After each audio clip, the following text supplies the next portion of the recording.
Welcome to another episode of Mostly Ridiculous D&D. I'm just going to be like straight to it because this is just going to be a tangent like talk or just a complaint video, and I'm sure if or podcast, and I'm sure you have listened to the other episodes so far and been like, well, what's different on this episode? You've complained about about the show in all the other episodes. So yeah, I mean, it's going to be kind of the same. It's going to be an overview of the season overall, and then I'm going to give my opinions more of, and then I'm going to ask you what your opinions are, so you can let me know in the comments. And yeah.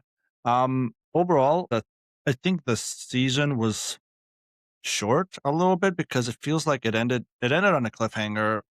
I didn't really like it. I didn't like the cliffhanger that it ended on.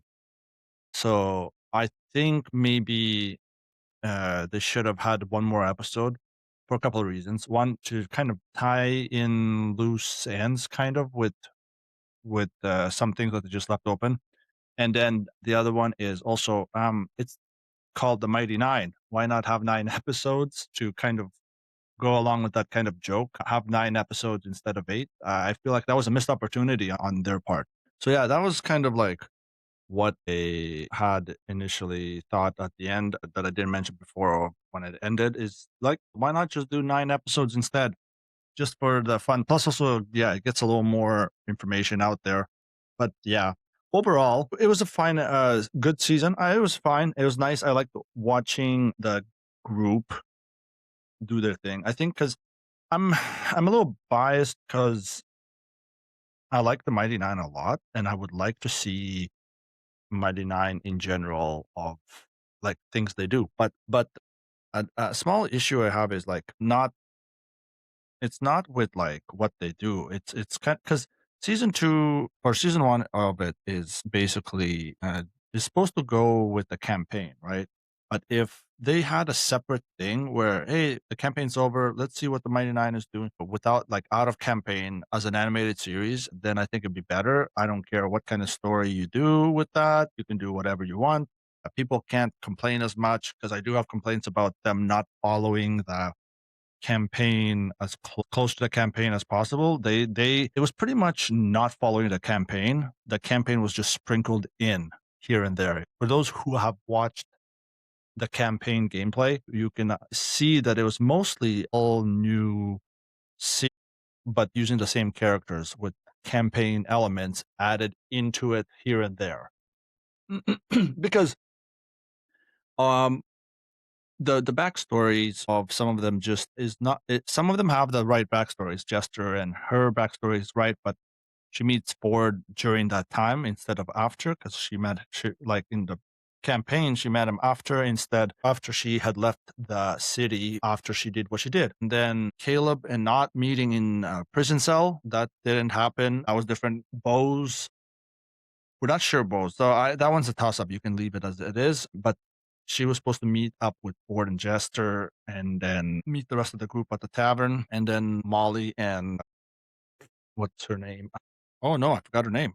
Molly and Yasha. That's so their backstory. They could have done that and had and they could have had the mystery of her there the whole time. Like they could have had the mystery of her backstory there. They don't have to show everything right there because good point of storytelling is revealing things in time, not giving everyone the information right away. And I feel they gave in this season too much of Yasha's backstory too quickly.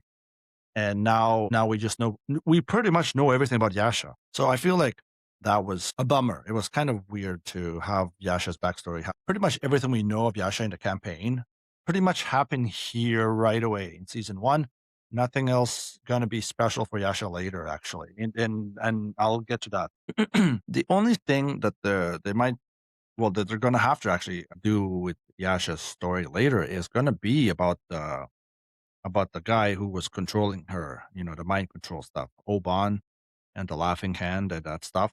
But we kind of know, like, even if you haven't watched the campaign, someone there has been like behind the scenes with her, and then it's not going to be a surprise when the reveal happens. Because when when they would do eventually go and reveal the guy, and they say, "Oh, I'm so and so, and that like don't you remember blah blah blah, and you used to work with me and like yeah, orphan maker and all that stuff." And then you realize, oh, this is guy that was talking to her in her mind. It's not much of a surprise. It's like, oh, we already knew that. We were okay. I guess we found out who it was instead of like not having that, staying like pretty close to the way the campaign was with her being a mystery and then the reveal happening. And then it's like, what's happening? What? And then being a big surprise and everything. And then just having a more, it would be a better reaction overall for viewers. Even it doesn't change anything for the people who have seen the campaign because as soon as you like the way they did it is well, the ones who already watched the campaign, they know what's happening. They already know who's talking to her. So it doesn't make sense. Trying to have this mystery of who's talking to her for people who haven't watched it is kind of bad. And because it doesn't there's no mystery later because it's the surprise of who isn't gonna be as impactful because nobody's gonna know. Well, people are gonna be like, "Oh yeah, well, she talked to him before, so we know now we know who this guy is. We have the face to the voice." Whereas before, it wasn't like, "Hey, what?" Like nobody knew anything that was happening. Everybody, even after the reveal, it was still a question mark on what happened, and it was still more to draw into the character and her backstory, and until she eventually revealed everything and was, retaken by Oban, and then they had to free her from the mind control. But now it's kind of ruined in a way. So the reveal isn't going to be as impactful or as exciting. This mystery after that isn't going to be as exciting. The mention of the Storm Lord was a little forced in her backstory because I think her wife was a follower or worshiper of the Storm Lord. So yeah, okay. I think that part was actually in the campaign. I'm not sure, but I don't know. I don't actually know if she was a follower or if Ashley mentioned that or if I'm just like it's a Mandela type effect that I think that it is. I can't remember now. Excuse me. But yeah, and then the whole party in episode 8 was just unnecessary. I mean, not unnecessary. It was just weird that they did it like that because it like the party never happened. But the fight scenes were all cool. I understand mixing some stuff up and to make things exciting for our old and new viewers. And I just I'm not sure because I kept going back to like if you remember the party in Campy 2, the live show, or when they went in Jester's hometown when like during that whole reveal of Essex being a spy for the in cahoots with Ludinus. And which also brings to another point is that Ludinus was never in this season, and he was the main driving force really behind the beacon and the whole beacon and like theft of it. And it doesn't make sense that he's not mentioned here even. I don't think they mentioned him at all in this series for season one. So it's kind of weird to have that he is just not mentioned at all. And they put the whole of the beacon into Trent's kind of story, which Trent was he was the same piece of shit that he was in the series. Oh my god, yes. And there's a lot of reactions of people out online about like right away, like first episode, they're like, yeah, he's a piece of shit. This guy, like, yes, he is. This is exactly how he was in the campaign.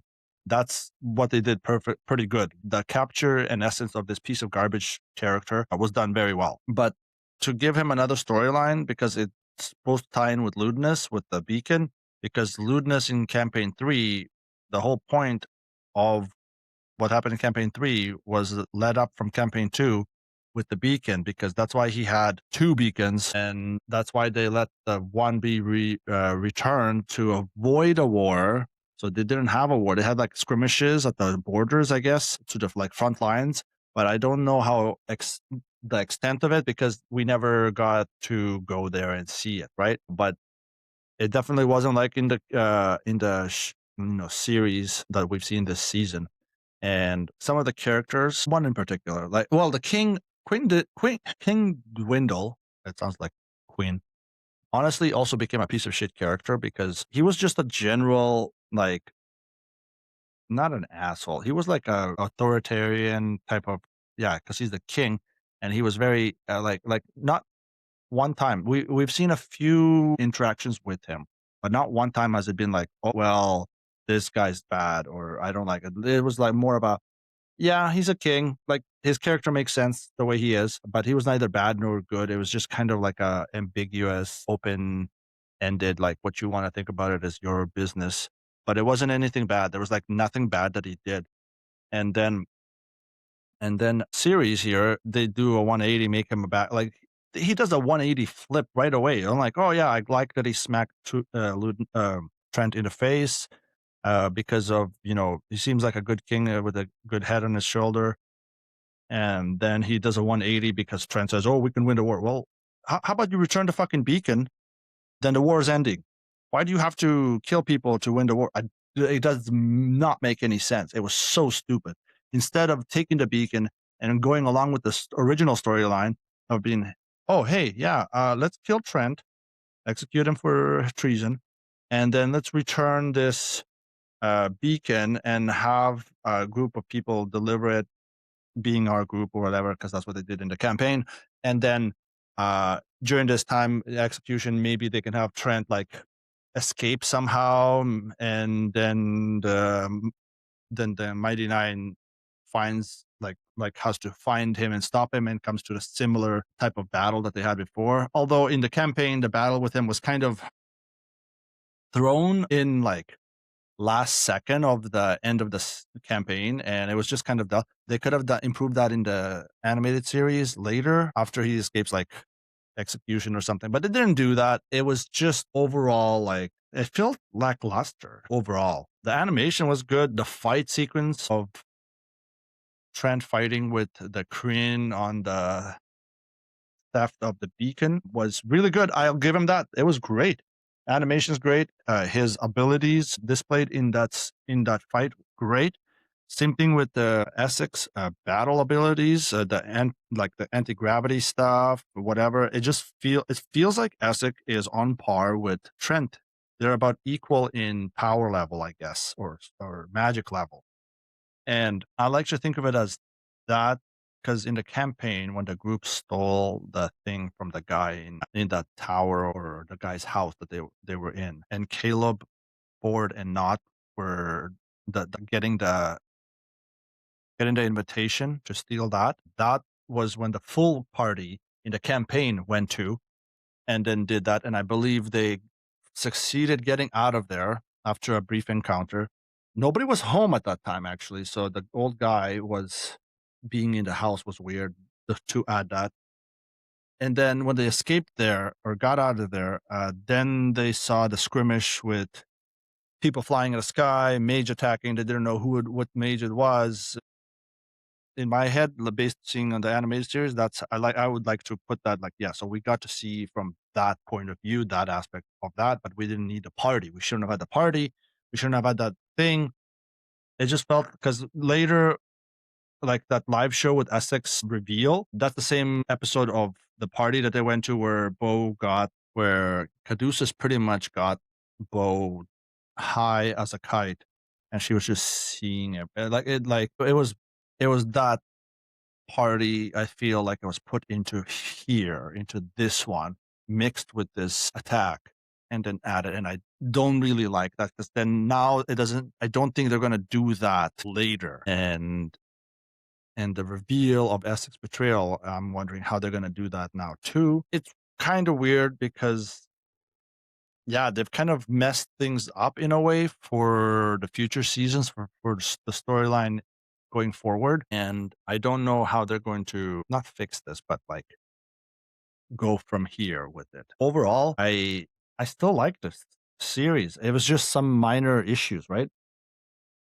I had I know I'm complaining a lot about different things. But I do believe they shouldn't have made the series in more or less this way. Like, because I'm torn between I like it, but I also have a lot of complaints, and I think that's good to have as a fan because you're expressing your love for this story, for these characters. Because I do think this is the best campaign out of all of them that they've done so far. Even campaign 4, I think, is kind of lackluster to campaign 2. And I don't think it's even going to measure up compared to campaign 2. But that's, maybe biasm is playing here, but the characters are just so good. It's hard to beat the Mighty Nine campaign, I think. Campaign 1 was good. A lot of people liked it, but campaign 2, everybody liked. Campaign 3 was mid. Campaign 4 is good, but it's not. I don't think for me, I think it's kind of slightly better than campaign 3, slightly worse than campaign 1, and campaign 2 is better than 1. Like, let's be honest. I know people might like Vox Machina more, but I think a majority of people will agree that campaign 2 was better than campaign 1, and campaign 1 is slightly better than campaign 4, and campaign 4 is slightly better than campaign 3. Like campaign 3, I liked a lot of aspects and moments that brought in like the whole attack on the tower in for the Ludinus, like the what's it called? For the solstice attack. So that was those were some of the like best episodes in the campaign. Near the end were some of the best episodes. The attack on the tower again by Vox Machina, the three groups separating and doing their things. Each of those was really good. I like that. I love the Mighty Nine parts where they went to get rid of the council on Rudis there. Oh, that was I think that was one of my favorite. Even the attack on the tower with the Vox Machina was really good. But it was all led up by this one dude that wasn't even brought into season 1 yet. And I know he wasn't introduced until later in the like maybe mid a third of the way through, maybe halfway through the campaign. He wasn't introduced, but neither was this beacon thing yet. I think the whole like it was all pushed a little bit forward, and I think they should have like kept it as like having Ludinus as the guy, kept him there as the one who did it, and then have Trent be the one who was antagonizing the whole thing. And then later we go to Ludinus because then we have history with him in season 2, season 3, however many seasons there are, and then that's it. But I don't think they're going to do that. They're going to have Trent be the one to do all this, which is going to be honestly kind of ass because it defeats the whole purpose of Ludinus's thing in campaign 3. So, and then also the fact that there's a second beacon, but it's never mentioned. So now that when they return the beacon, well, first of all, how are they going to do this? Because they're going to have to return the beacon because the group returns the beacon, right? Like, I, I don't, I'm not sure how this is going to play out because the show tries to present the beacon as it's the only one that exists, and some of the way that its powers work or does stuff is also a little bit different. Maybe it's how Matt envisioned it, but it's some of it wasn't really shown in the game. And overall, I think the change aspect kind of surprised a lot of people. And I'm not sure if I liked it as much. So, because campaign 2, the group takes the beacon. They have the beacon, right? But they end up making their way to the Kryn dynasty, like all the way up to their territories in search of Not's husband. There, not accidentally, Caleb presents the beacon to the queen because they were about to get arrested or whatever. And so to save the group, he returned the beacon, which gained favor with the queen, which gave them a house to live in there. They gave them a free house, to which they met. This is when they met Essek, who was their kind of liaison or their point of contact or somebody to help them while they're in that land. This is all before Essek was found out to be even a traitor. This is the first time you meet Essek. Now, thinking about it now, when the peace treaty was like deal made or whatever, because they had a ship at this point that they used their ship and it was supposed to be like a fleet. I don't know why they did it on the fleet because they're all joined by land. So I don't know why there was I don't remember why they had to do this ending the war negotiation or whatever, returning the beacon. So they returned the beacon in person to the queen, but they also returned the beacon on the ship. it's returned and the wars ended because of the return. But then Ludinus still has one. I'm so confused about what. Yeah, I'm so confused as to how. Hold on a second. Oh, I'm having a little existential crisis here because the group did return the beacon to the queen in person, but they also returned one on the ship that was brokered to end this war, to get this war, prevent this war from happening, right? But Ludinus still had another one. Oh my god, can somebody please double check this for me and let me know, because I'm gonna be looking for it too, but like let me know if that is, if I'm right or if I'm going crazy, because now I'm thinking there was three beacons, right? Because Ludinus had two beacons. He had the one that he had one and then another smaller one, and that original one that they stole was returned. I think it was returned at that, I forget what it's called, but it was like a summit. It was like a neutral grounds where fleets of ships from each kingdom was coming for this return of the beacon to happen. And that was that. There was like nothing eventful that happened. It was just a boring political thing actually that happened here. No surprise attacks or sneak attacks or anything like that. And let me know if I'm wrong, but they returned the beacon there. That was part of the deal to not go to war, and it happened. But Ludinus still had one. That's why they allowed to return it, because Ludinus still had one smaller one, or like a smaller beacon in his possession that nobody else knew about. And that's the beacon he used in campaign 3 uh to do his solstice plan, right? To do that plan to connect the Rudis moon to the planet. But then also the group returned the beacon, another beacon, to the group, to the queen in person. So I am so confused. Like, I think I'm missing something here. Let me know if you, how do you remember? Was there three beacons or two? Because for sure, the group returned the beacon to the queen in person when they were about to be arrested. And then Ludinus had a backup one that he kept, which he used in campaign 3. So now I'm thinking, did they return a beacon in that piece, like the meeting on the ships? Because they had like that was part of the negotiate, like where they ended stop the war from happening or ended it before it started. Like that was the meeting that was happening that the group attended. But was the beacon returned there too? I'm so confused as to if if the beacon was involved in there at that time, or was there something else involved. So if you remember, let me know. If you can find out, also let me know. I'm gonna ask my friend who will remember more about this than I do. Because it's just gonna bother me, so I'm just gonna try to figure it out, and just so I know, and I'll let you know when I can, if I do figure it out or find out. But that was just a weird realization, because was there three beacons, or am I losing my mind here? Because for sure Ludinus had one, and then they returned one in person. The third one being on the ship, that one's questionable now, because now I'm not sure. Maybe it was a fake. It could be a fake, but I don't think so, because they had two.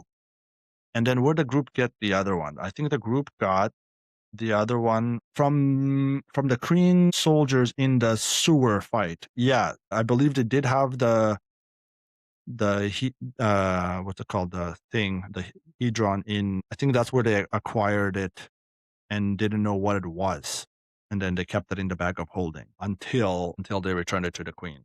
But that was, yeah, now I'm questioning myself, thinking that there's a third beacon there. But if there was two, there's more. And I think there was also mentioned in the campaign that there was multiple of these out there somewhere that just haven't been discovered or found yet. And that's what they're doing. And I think it's supposed to be like a part of their deity or something. And and I think it's supposed to be like if all of them get found and combined, it restores the god or whatever the Luxon is. I'm not sure, but that's, I think, just my theory, a theory I heard. I'm not sure now. The combination one is just my theory, I think, and I'm not sure what happens if they get all of them. But in the show, they are not actually. They're only just the one, I guess. They're not, at least not yet, that they've said that, like, there's multiple. So far there's more than just there's just the one so far. Until maybe season 2, they mentioned there's another one or whatnot. Um, but yeah, and then overall, I think the rest of the season's fine. There's a lot of not problems, a lot of issues here and there for like stories and keeping engagement or uh having a mystery behind characters like Molly. Molly, it's a little bit of a mystery for the people who haven't watched the campaign, the of what's happening to Molly. But I don't think they should have done this. They should have just left it as it was and a little bit ambiguous with him instead of like, yeah, sure, the little flare eyes and something happens and he doesn't know how he could do some of the things he's done. Okay, that's fine. That's good to keep a little bit of a mystery on the character. And then when he dies, oh no, we didn't figure out anything out. And then when he comes back, they're like, oh, okay, then we can start finding answers out. But also, campaign 2 did answer a lot of those questions because Lucian gave us a lot of those answers. He liked to talk to the group a lot because he wanted to use them to do his thing. He tried to recruit them, right?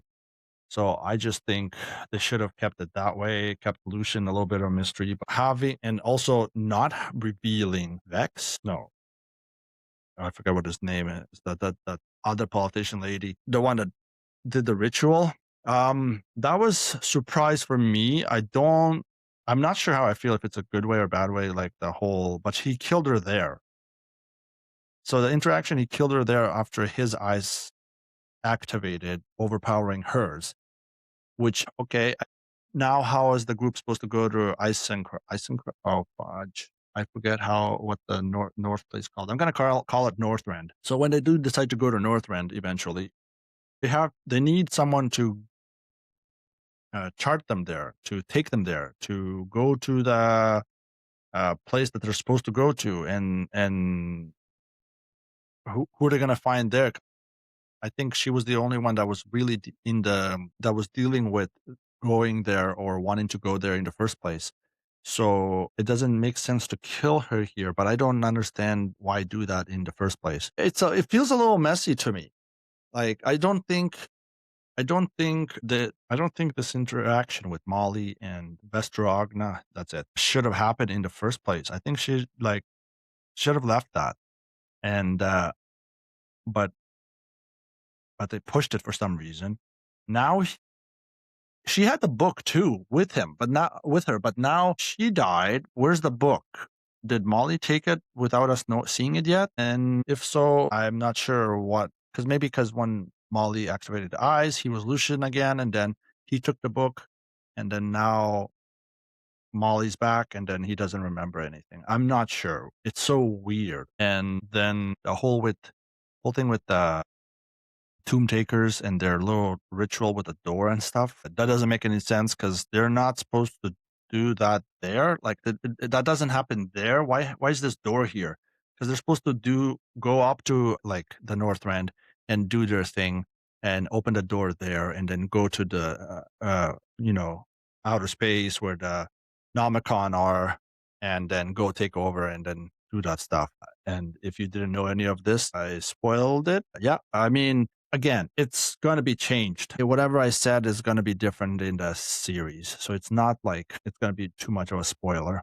I just wonder how they're going to do it now. Like, there's going to be a lot of different changes. Essek is a change to his betrayal of our friend to get him executed because he effed up, and that's what set me over the edge of not liking the character. Before I liked the character, it was great.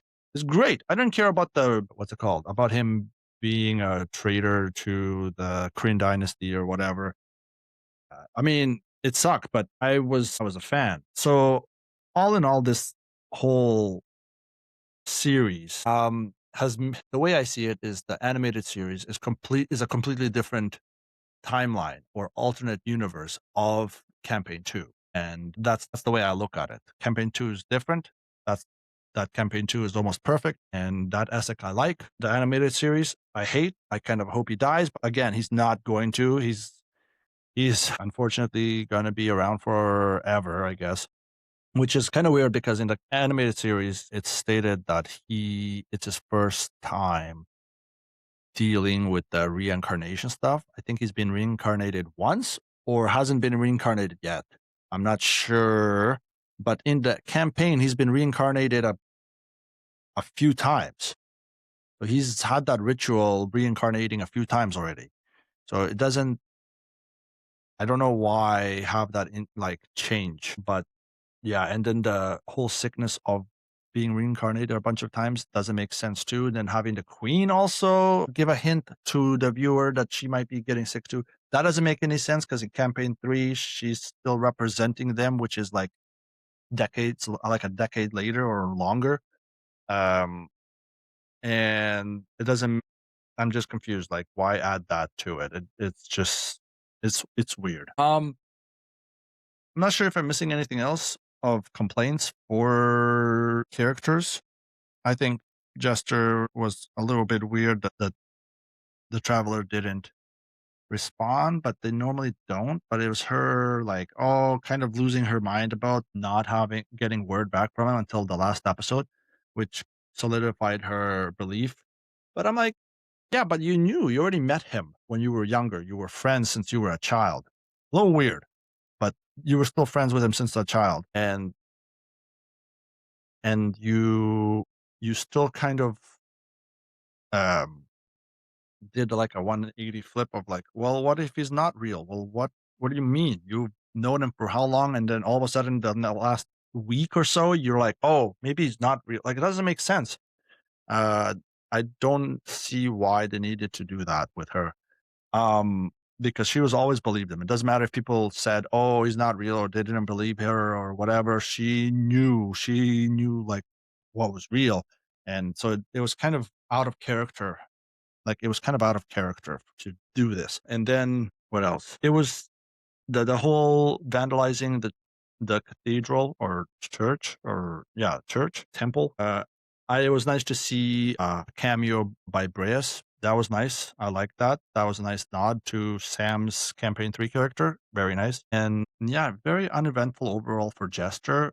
Ford too. Ford had a little like okay, he was a little more eventful with his getting powers and his uh the things he was having to deal with. And and the cool effect that that had. I like the way they did Ford here with his powers, abilities, and stuff like that. The whole Ukatoa thing, the visual effects was great. Just everything with Ford was pretty spot on. I think they followed that pretty well. Everything was really good. Yeah, I don't think there's much to say about Ford. Yeah, Caleb and Not. Yeah, again, they didn't meet at in the prison. It's kind of weird that he was trying to steal some components, but that makes sense as well. Overall, Caleb's fine. I don't have too much of an issue with the rest of the group, how things happen, I guess. But yeah, I can't wait to see Caduceus. Now that character is sick. So which means that I can't wait to see Molly die, I guess, but we'll see him come back. Yeah, Caduceus is going to be great. I think it's most likely going to be campaign or season 2, maybe end of season 2. They're going to bring him in once they have this dealing with everything, and then see what happens with Yasha. Oh my god. Because Yasha has been dipping in and out of campaign 2. So she's been kind of gone and gone and back because of Ashley's schedules. But I'm okay with them just having her added the whole time during parts of like while she's there. Cause like, they can do that now. It's not a big deal. But overall, I think they shouldn't have shown her backstory or the part of her backstory when she was under the influence. I think they should have kept that kind of like ambiguous, like maybe they could have done a faceless like thing of her. Like they could have just shown her leg, like the kind of like quick cuts, like of her swinging the sword when she was fighting people and whatever, and then we couldn't see who it was because we can't see the face. We see like the her walking, like her legs, her arms, stuff like that, but never the face or the top half, top half of the body. But the ones who have seen the campaign know who it is, but the ones who haven't are going to be then surprised when doing the reveal of Oban and all that stuff later, but none of that happened. They just threw a lot of shit down our throats right away instead of feeding it to us slowly here and there. They're just trying to just cram everything down. So that's kind of the issue I have with the animated series at once. Also, that it wasn't really following the campaign. It was a separate series that had campaign elements put into it to make it what the campaign like close to what the campaign was, like trying to give those elements. Yeah. And I wonder how long until Jester finds out that the gentleman is her father. Spoiler alert if you don't know already, but yeah. The gentleman is Jester's father. And eventually her mother and her father get back together. I'm not sure, which is funny because after that, when she knows, then she pesters him a lot with like sending spells. It's pretty funny. Hopefully, the Jester sending spells also do the whole gag. But overall, I think it's fine. Few issues that are kind of big ones, unfortunately, because they do tie in overall with the story, important plots and stuff like that. Yeah, I just think and the execution of the lady that helped bring Trent in, that was uncalled for. That was bullshit. Honestly, I think that that pissed me off and hate the character even more. I didn't think it was possible to hate Trent more than I already did. And then that execution also made me hate him even more. I cannot wait to see. I see one of the okay, since they're changing a lot, this is what I would like from the show to happen. I would really like that they have an earlier resolution with Trent and execute him, like kill him in the fight with him instead of jailing him and then him escaping later and then being imprisoned into this orb thing in the live show that they did. I didn't like that. I thought they should have killed him. There's no justice there. There's literally no justice there with what Trent did. Trent just now resides in some kind of fucking bead or orb or whatever that gem was that is with that giant monstrosity creature that he released initially. So it's unfortunate, but hopefully the at least the animated series will give us, much needed closure with Trent's death. We need that. Come on, at least do that for us. And hopefully in season 2, because I now want to go into season 3 and season 4 with him still alive and still having to deal with that motherfucker. Like I want to deal with the what's it called? The Nomonomicon or whatever the Eyes of Nine people and Lucian in season 3, because it's not going to be in season 2, that's for sure. It's going to be season 3 for sure, and all the way to season 4 until the series ends, really, or until the campaign or really ends. But here and there, I hope that like Trent isn't there, and I hope they introduce Lucian at some point to set up for the Hell's Bells eventually they do. They're gonna do the Bells Hells animated series at some point, and then this is a way to tie in you know the world with one character from one show being in the other and all that stuff. Plus, also that's how it should have been. Like a lot of people would agree who've seen it. It should be like that, right?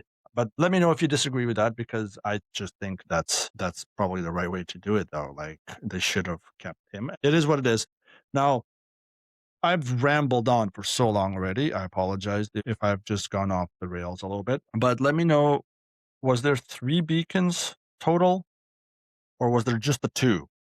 Because we know the 2 for sure that Ludinus kept, and the one that the group returned in person.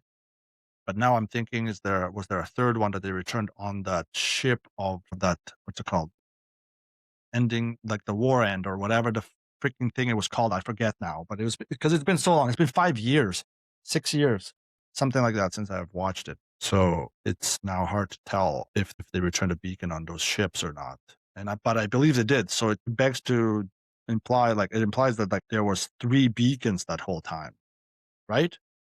Anyways, I'm gonna ask my friend about that, and I'll let you know if you want to find out for yourself and let me know. Please do. Again, I want to find out. I want to remember some stuff I've forgotten from campaign 2. So it'll be nice. Yeah. And let me know how you like the animated series and if you have watched the campaign as well, or if you're a new time watcher and you've just seen the animated series. If you've seen one or both, let me know, and let me know what you like and don't like about each or both. So yeah, it's okay to dislike things from the animated series. I don't dislike the group. I don't dislike Critical Role for changing it. I just think they should have kept it more close to the campaign and had it more, close, a little more faithfully adapted.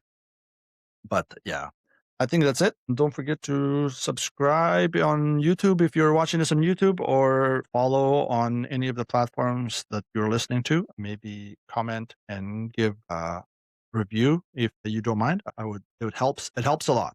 Reviews on listening platforms help a lot, and likes help a lot on YouTube. So help me out. I'm just a guy here complaining about D&D. So, all right. Thank you. See you. And I think that's it. I'll see you next week. And is it Tuesday yet?